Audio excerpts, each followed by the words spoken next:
Good morning, everyone. Thank you so much for joining us. As global commodity markets take their toll on the economy, many Albertans are feeling frustrated by the lack of progress on key issues that are crucial to our economic growth. Issues such as increased market share and increased market access for natural resources, regulatory delays for critical new pipeline projects, and naive opposition to Alberta's energy sector. Over 100,000 Albertans are out of work, and the economic impact is being felt in every single corner of our province. This is not acceptable. When we look at the current equalization formula, many Albertans, an increasing number of national commentators, and many others believe they are looking at a system that is fundamentally broken. Every year since 1963, Albertans' hard-earned tax dollars have gone into these provincial transfers with no return.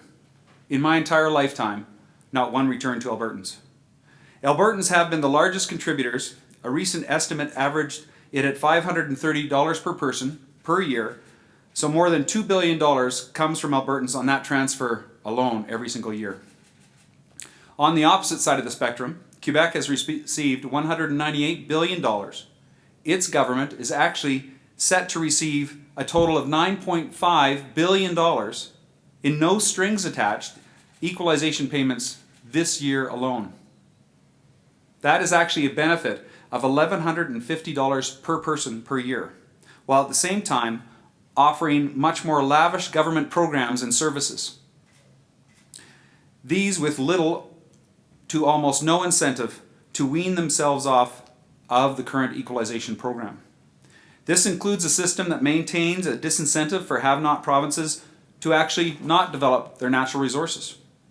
Further, the equalization system fails to take into account the cost of living and the cost of providing services by the provinces. Albertans are naturally a very generous people. We can see that with all the stats. We understand that when a neighbor is hurting, we are there to provide a hand. It's what we have been doing for almost half a century. But as of today, Alberta is still set to be one of the largest net contributors to equalization despite the enormous shock our energy sector has taken and continues to receive. This has the potential to turn into a divisive partisan issue as we head into negotiations in the next few years, especially as Albertans are hurting and don't feel like it's fair for the federal government to be sending their tax dollars elsewhere. That is why Wildrose feels that the national conversation should start now and be based on evidence, good arguments, and a sincere goal of capturing the intent in the Constitution. All that Albertans are asking for is to be treated fairly and to ensure government is not unnecessarily obstructing our collective potential to be the very best that we can be here in Alberta and right across the country. If Alberta is hurting, the rest of Canada is certainly hurting as well. We know what Albertans want is solutions, and we believe today this to be an excellent start and a good proposal. That's why I'm very excited to announce our Equalization Fairness Panel with its co-chair, Dr. Frank Atkins. The panel will be tasked with providing a set of recommendations to the Alberta government as it prepares for the next round of equalization negotiations in 2019. This is only a few years away. The panel has been set a deadline by Wildrose to report back by October the 15th, 2016, if possible, so we can table the report when the legislature reconvenes for the fall sitting.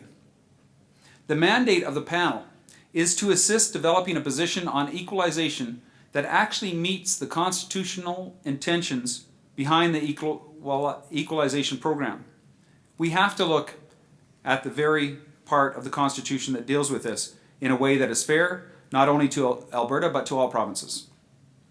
David McKinnon in Ontario will co-chair the panel along with Dr. Atkins from Alberta.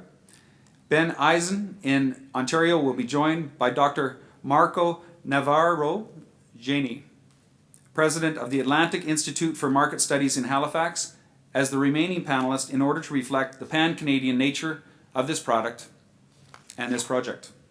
This is very important to the people of Alberta, the people of Canada, and the future of our great country. While the content of the final report is up to the panel, we have suggested it consider aspects such as the positive intentions behind equalization, whether its current scope has exceeded its constitutional mandate, any economic distortions or perverse economic incentives which may exist in the current formula, an assessment of other forms of regional assistance provided by the federal government, and whether those other forms should be considered in any new formula. Further, whether non-renewable resources should be included, and if they are included, to what extent they should be included. Whether the respective costs of delivering services should be factored into a province's capability to deliver them. And recall that the principle is that provinces be able to deliver relatively equal services regardless of fiscal capacity, but it seems like an omission in our minds to exclude the cost of services in the province and only look at the fiscal capacity. We believe that Albertans are expecting action from their politicians during this time of uncertainty and economic turmoil. They want solutions to the problems we are facing. Wildrose is here today to provide one of those proposals for those solutions. We sincerely hope that this report can serve to kickstart a national conversation that our government will hopefully lead and take possession of. Today's announcement is just a step forward, and step number one, as we continue to outline ideas to get Albertans working again. This is what Albertans expect from their elected officials, and this is what Wildrose will deliver. We must put Alberta back on a path to fiscal balance and create a strong economy. I will now let Dr. Atkins make some brief remarks, and then I'm happy to take your questions. I would say in advance of his remarks how much we appreciate him and the other members of the panel coming forward and providing this service to Albertans and Canadians. Thank you. Dr. Atkins. Thank you. Good morning. I have to say that it's a real honor to be part of this panel. It's even more of an honor to be one of the co-chairs. As an economist, equalization has always been right up there on my to-do list. It's always been part of my research agenda for as long as I can remember. I think it's rather exciting to have the opportunity to make recommendations to help fix what can only be perceived to be a broken system. Now, don't get me wrong, the original intent of equalization was fundamentally correct. But what's happened over the years is it's developed what politicians euphemistically refer to as unintended consequences. And these unintended consequences are what's broken about the system. Now, I'm going to be very brief here, but I want to make two what I consider to be very, very important points. Number one, first, even though this panel has been assembled at the request of the Wildrose Party of Alberta, as researchers, we follow scientific methods, we follow what research has been done, and standard research methodologies to produce our recommendations. Therefore, our work should be considered to be completely non-partisan. In my opinion, there's nothing fundamentally partisan about equalization. Therefore, I want to assure everyone right at the outset that any recommendations that come from this panel will be completely politically neutral. Now, my second point surrounds the problems that the Alberta economy has been going through lately. Clearly, we all understand the troubles that the Alberta economy has come across due to the negative commodity price shocks that we've been facing, especially with the world price of oil hovering around $30 and some days even below. Now, the fact that Alberta is historically the largest net contributor to equalization and is now suffering economically leads a lot of observers to say that we can't pay anymore, and therefore the equalization system needs to be fundamentally overhauled. Well, I have some sympathy with that point of view. However, the scope of looking at equalization goes beyond the fact that Alberta just can't pay right now. As a matter of fact, it's when Alberta is really booming and really paying into equalization that you can really see, as an economist I can see, the fundamental flaws in the equalization system. Because what happens when we're flush with money here. The equalization system starts transferring it to other provinces, the so-called have-not provinces. What you get out of this is a vast misallocation of resources. Money gets wasted, money gets thrown into things that was never intended to be put into. And that's why we think the system is fundamentally broken. So, here we have it. In good times or in bad times, equalization is fundamentally flawed. And the goal of our panel is going to be to make recommendations that can be used to try to fix the fundamental flaws. Thank you. Happy to answer any questions. Dr. Atkins, you hinted at it. A lot of people out there on the streets of Alberta ask themselves, why don't we get equalization now, given the fact that there's been this huge drop, there's this hole of billions that isn't filled. Is that a good question? And explain either if it is a good question, why it's a good question, and if it's not a good question, why it's not a good question. But that's the question a lot of people, I think, are asking is, how come, in fact, the oil field worker to ask Justin Trudeau a few weeks ago exactly that question when he had a chance. He said, how come we don't get some now? Yeah. Oil is $30 a barrel, where there's huge deficits, where things have really gone down. Is that a question that is proper to be asked? Well, it's a good question to ask, but unfortunately, as with a lot of matters surrounding equalization, the answer is not very straightforward. And we will be looking into that particular aspect. But it's even during, see, we've been paying net into equalization for as long as I can remember. And throughout those times we've been paying, it's always been, there have been bad times in Alberta, and we're still paying.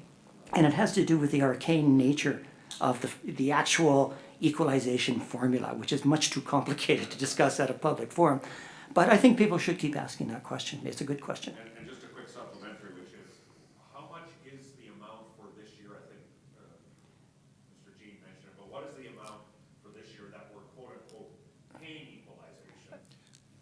I don't have that at my fingertips. Mr. Or Jean even might. last year, Yeah. If I may, Rick, what Alberta does do is contribute between $15 and $20 billion per year over the last 10 years to the federal government. Now, how they calculate it, you can calculate it different ways, but that's in essence the net that Alberta contributes. I would also say, Rick, if I could answer your previous question, we feel, and many people do feel, that the current formula provides incentives for province to maintain their have-not province status. In particular, the production of non-renewable resources and royalty revenues actually count against qualifying for the equalization system, although hydro does not, for instance, renewable resources. The equalization system doesn't account for the cost of services in each province. Obviously, it costs much more to employ people and to build things in Alberta than it does, for instance, in other provinces across Canada, many other provinces, in fact, all other provinces. So those types of things are not calculated, and as such, it's not fair use of resources. And it is a national resource, and we need to make sure that everybody's contributing and getting their fair share as well. I'll take a question from Stephanie. As a follow-up to that, is there a goal maybe that Alberta would receive? Well, certainly, I think. Do you want to answer that? No. As a politician, I think it would be appropriate for me. I think what's the goal here is to make sure that it's fair and that we have a true analysis of what the current situation is, and we take into consideration everything. And that's why Wildrose relies on science and facts. And we want an independent examination and an independent report by this panel that'll bring forward exactly what would be fair given the current circumstances. And that is why we've used a pan-Canadian approach to get impact and analysis from people right across the country. Brian, this isn't a new issue. You've been an MP in the past. Alberta and Saskatchewan have been raising concerns about the equalization formula in the past. There seems to be very little political will, whether it's a conservative government or a liberal government, to make changes on this. Why would you have any confidence that there would be any willingness in the future to make changes around this? Well, I think you're right, James. First of all, the most important thing is to have political will and not have political fear, and that's why it takes real leaders to to lead and not to worry about the ramifications. Fairness is absolutely essential. Even when I was a member of Parliament, I heard clearly from my constituents in Northern Alberta that this was a big concern. I heard it from other members of Parliament in our own Conservative caucus that it was a big concern. Everybody knows it's a big concern. Unfortunately, we only get to renegotiate and deal with the terms every once in a while, and it depends on who's in power that gets to renegotiate those terms. We may not have confidence in the outcome as far as whether or not it's going to change, but certainly we can't expect it to change unless there's public will to put it forward, and politicians such as ourselves to make sure that it's on the national and provincial stage, so they will address it. And we know it's coming up for negotiations by 2019, and it has to be renegotiated by that time. I think it's very important to put all the assets on the table, and I certainly think this panel will be one of those assets. I mean, the argument has often been, why should the federal government through equalization be helping to pay for lavish social programs in other areas? I guess the counter argument might be why we still have fairly low tax rates here in Alberta relative. Wouldn't there be an argument, why should, from the rest of Canada, why should we be subsidizing a lower tax rate here in Alberta by giving money to the government? James, we have a huge infrastructure deficit in Alberta. We also pay more taxes per person than anybody else in the country. So I don't think the situation is that we're being treated fairly. I did live for a period of time in Quebec. I saw a $7 a day daycare. That's not available in Fort McMurray, I can assure you of that. These other programs we are actually subsidizing, and the Government of Ontario and the people of Ontario are subsidizing. These are our Albertans' hard-earned dollars. And we have to suffer here in Alberta as a result of what is provided to other parts of Canada. We need to make sure that there's a proper analysis based on what numbers governments are using, but also on what services they're providing to their people and if they're similar services. And that's why it's a disincentive. For instance, Quebec government will not go up north. They have one of the richest areas in the country to exploit as far as natural resources in northern Quebec, but they won't go up north and exploit their natural resources, and yet they depend on transfer payments from our natural resources and us exploiting and working hard for ours. It seems there's something wrong there in that calculation, and I think the panel, which is tasked with this independent report, will provide great ideas and ways forward on how to deal with it fairly for all Canadians. We'll take a If I could just question. elaborate on that one point, there's another glaring example in the last year or so of how this system is completely unfair. The Nova Scotia government recently banned fracking in their province. They had the opportunity to develop their natural gas and oil reserves, which would have made them, given them a lot of industrial development. But the problem was, if they went ahead with this development of their natural resources under the current formula, they would have gone completely off of equalization. So what did they choose? They chose not to develop their oil and gas and to accept equalization payments. Now, to me, that's a hypocritical thing to do. If you can accept transfer payments from a province that develops its natural resources while you're sitting there in your province saying, I don't want to develop my natural resources, this is terrible. So something about this is very, very wrong. And let's be clear, James, if I may just say it, these natural resources are assets. They're non-renewable. They're one-time use assets. Why are they calculated in something when a renewable asset, such as hydro, is not calculated? There's no logic to that, and that's why we're asking for this panel to come forward with recommendations. We'll take a question from Ian and then one more question from the floor. Just a quick question about the methodology, I guess, to either of you, but to ask it for argument's sake. I mean, bargaining doesn't open up until 2019. We really don't know what the economy will look like that far out, and we've been promised diversification. There's some that might say, isn't this a bit early? What kind of recommendations do you expect looking at this now when we're not going to reopen this for 3 years? Well, I certainly think that right now is the time to put it forward. We've actually suggested to the NDP government that they should start negotiating on the many contracts that are coming up in September, for instance, for labour in Alberta that are obviously going to have some impact on the finances in Alberta and the tax roll that people are going to pay. But whether the economy is hot or whether the economy is cold, we're not suggesting that this should be a scenario that changes. This is a situation where we don't feel, and many Albertans and many Canadians don't feel that it's fair play. We think it's time to put it forward on the table now. We're asking for the report to come back in the fall, and that will give the opportunity for the government to respond, and certainly for Albertans to have the opportunity to fully digest. But we shouldn't wait until the month before to negotiate a contract that sees the outpouring of literally billions and billions of dollars per year of Alberta's hard-earned money. It's not fair, it's not right, and it must stop. Why didn't the Conservative government deal with this opportunity?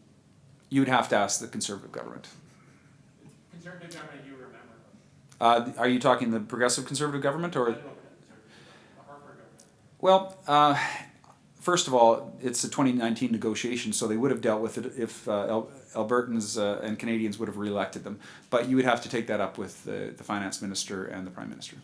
What role or participation will Quebec play in this? Well, at this stage, we don't see any particular province being treated anywhere differently than any other province. This is a situation where we have 10 provinces, and those 10 provinces have a formula of how to distribute wealth amongst the provinces to make sure that all Canadians are treated equally and have equal services. I don't think one particular province should play any major role other than over any other province. So it's just clearly we have a pan-Canadian approach on it with experts right across the country, and to take a non-partisan role, non-provincial role, but just take a global approach for all Canadians and what's fair for all Canadians based upon what Canadians are doing in each province. So that concludes our press conference for today. Thank you all very much for joining us.